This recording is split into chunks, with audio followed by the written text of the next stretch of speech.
Nagsimulang nakikipagbakbakan ng militar sa MILF sa ilang bayan sa Mindanao. Magkano nga ba ang gastos ng gobyerno sa pagsabak sa labanan? Nakatutok si June Veneracion.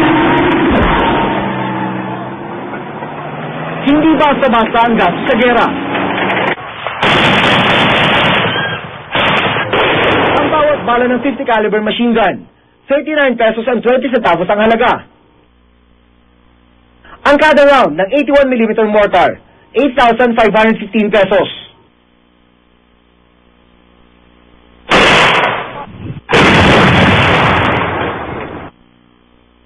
Mas mahal pag kanyon, 31,228 pesos and 37 centavos bawat bala ng 105mm howitzer.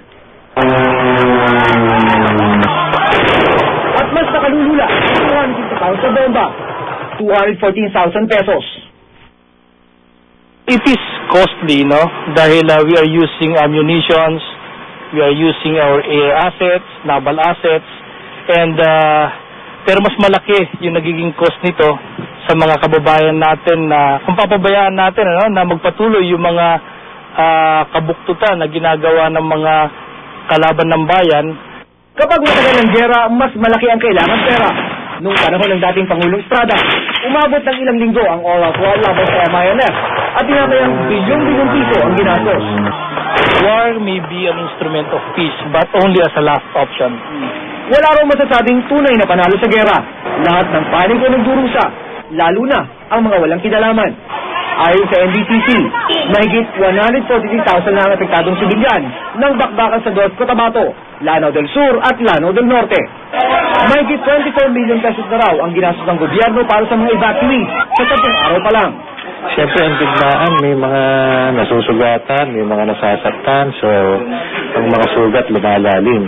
Malalim na nga ang sugat na iniwan ng digmaan sa ilang probinsya ng Mindanao. Kung babalikan ang madugong kasaysayan ng rehiyon, nakagigimbal ang lumabas sa isang pag-aaral na maaring 120,000 na ang nasasawing sundalo, sibilyan at mga rebelde sa gera roon mula pa noong dekada 70. At yun ang walang katumbas na halaga. Magastos man ang gera, pero sabi ng militar, may mga pagkakataon na ang kapayapaan ay matatamo lang sa pamamagitan ng digmaan. June Veneracion, Nakatutok, 24 Oras.